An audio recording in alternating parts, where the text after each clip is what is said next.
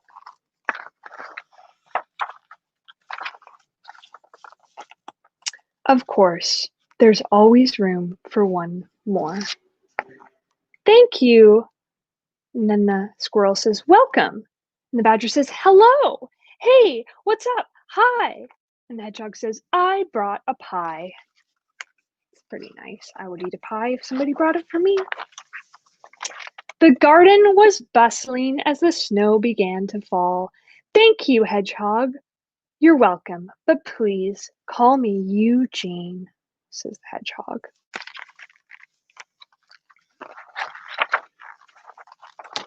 And then they share a piece of pie and tea together. And that is Hedgehog. So I hope you liked the stories. Oh, that's nice. Thank you. Ashlyn, that was great. Yay, I thank loved it. Allison, should we show our drawings? Okay. Whoa, your bunny is so good. That is a Wow, good you have bunny. great colors. I made Mine is That's wonderful. interesting. Good. I want everyone at home to try my theory out. That you can draw bunnies with any length ears and they still look like bunnies. This is my new theory. You guys are both wonderful artists.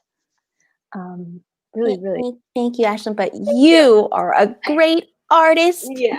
author, and definitely presenter. You really have it down doing this virtual programming. I can tell. Oh, thanks. So before we start with our questions, I know Allison has some questions, wonderful questions prepared for you. And also we'll be taking questions in the comments. But before we start our Q&A, we only have about 5 minutes, but we'll try to get as many questions as we can in the comments. So please continue placing them right now. But just a little housekeeping. Again, Hedgehog, if you want a chance to get a free copy of Ashlyn Anstee's book, Hedgehog, please send an email to that email address with this subject heading. And then I've placed this also in the comments twice already. So just scroll through, look for that, send the email. That would make a great holiday gift. What do you guys think? Absolutely. I would love to own a copy of that. Allison, would you like to kick us off? Oh, I'm so sorry. Allison, would you like to kick us off with a question? Thank you. Yes. So while we're waiting for your comments or your questions to pop up, I have a question for you that I've been wanting to know. I loved seeing your studio space, and it made me wonder, what is your favorite food or drink to snack on when you create your books? Oh, that's a great question. I love eating. I actually have a teapot right here. Oh, what a coincidence. I'm a big tea drinker. I love tea. I do snack quite a bit while I work, which is probably not good if it gets in my paintings. But I like chocolate and tea. Yeah, very hedgehog. That sounds delicious. Wonderful. Let's see. Do we have any questions? Not yet. All right. I have another question for you while we wait. I really loved how you showed us the end papers in one of your books, and I always look at the end papers in every picture book. Do you get to choose the design of the end papers in your books? Yes. Well, yes and no. So something strange about picture books is that you kind of are locked into a certain number of pages. I'm sure you guys know this being librarians, but books are set into a certain number of signatures, which is your book can either be 32 pages, 40, or 48. They can never be anything other than those numbers of pages. So sometimes your book can be ended with illustrated end papers like this one, which I believe is called self-ended, my terminology might be wrong and somebody in publishing is going to come for me. Or, which means you get to do painted end papers, or they do colored end papers, which means that instead of getting to have printed end papers, you can just do a particular color. And that's based on how many pages of actual illustrations you have. But nothing is worse as an author than, for example, when I was working on my graphic novel, I had 97 pages and I had to get it down to 96. You cannot have 97 pages. You have to have 96. So I had to find a page to cut, and it's impossible. Like, it's like you've written this whole story and it's like every page matters and you have to find a page to cut. So it's interesting with publishing because they're all set in these sort of like strange, we don't think of this with digital because, the internet's sort of endless, but with publishing every on these like 30 to 40 or 48 page schedules for picture books. So the answer is yes and no to picking my end papers. Yeah. Thank you. And then Alison, now there's plenty of questions in the comments now.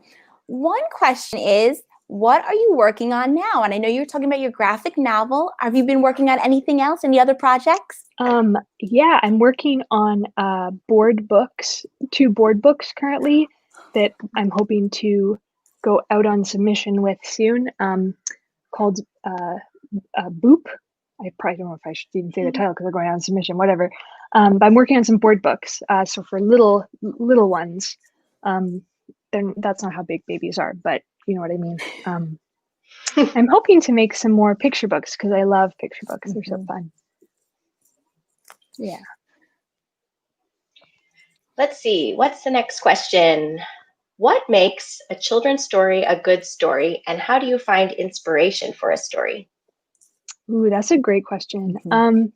I think the tricky thing with writing for children, as opposed to writing for adults, is we're not children. It seems apparent, but it's hard to get into the mind of a child and really understand kind of like that imagination or like what they feel and what they understand. So I think that you really have to tap into that emotion. I think spending a lot of time with kids can help you understand what they like, because kids are very, they feel emotions, I think, a lot stronger than adults do, or they feel certain emotions a lot stronger. Like I know sometimes when I read my books, like I'm sort of surprised at how emotional kids get at certain parts because it's so intense for them, like the feeling of being left out or the feeling of having to like share something can be kind of intense. And I think being able to like understand that and respect it is really important. So I think it comes from like a place of like respect. For inspiration, like I think like doing a lot of reading, like read a lot of kids' books if you can. And I also really like to do a lot. I mean, if you're an artist, like experiment with a lot of different mediums. Like I think it's easy to think like, oh, everything has to be digital or everything has to be one thing because that's the traditional way of doing things. But I think more than ever, you want to just experiment and have fun and play. And I think look back at your childhood, like you'd be surprised, like especially like your stories are like what the world needs. There's a reason like you want to tell stories, so tell stories like from your heart, and I think they'll find a reader, you know. Yeah. That's very inspirational. Oh, thanks. So this will be our last question, everyone. Did you say people in California could not have hedgehogs, but other states could? I learned moving to California because when I moved here, I was like, oh, I'll get a hedgehog because duh, I want another hedgehog. So in California, they have bylaws prohibiting a lot of animals. You can't have ferrets here. You can't have hedgehogs. I think even with a permit you can, but you can have them in Oregon. You can have them in other states. And so you can actually, if you're interested in breaking the law, you can buy them in other states and bringing them over the border. Did I say this? But I'm going to get on a ban list. But yeah, they are, they do make great pets. They're kind of like guinea pigs. But I don't recommend actually getting them in California because it's hard to find a vet who can take care of them. And that's quite important for small creatures. But yeah, I don't know why they're banned still. Like, they're really nice. It's not like they're mean or sassy or hogging hedges. They're not hogging hedges. They're just little, you know, they're cuties. Like your book, right, Ashlyn?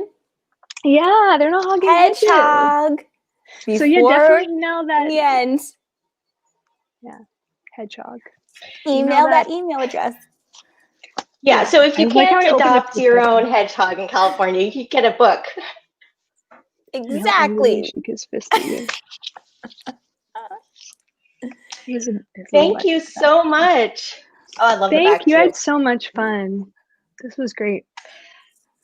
It was so wonderful for you sharing your talent and your time with us today. And thanks again to the Library Foundation with support from the Lenore S and Bernard A. Greenberg Fund for making the Your Author series possible. And also, I would just like to mention two things. First, Library to Go. So the library, again, is providing contact-free pickup service to pick up books at certain locations. So please check out that link for more information about Library to Go. You can use your library card and place holds on Are We There Yeti?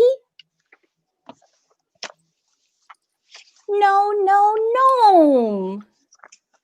If you want to enjoy more of Ashlyn Anstee's books, go to the library's website, Library to Go, contact-free pickup appointments for library books.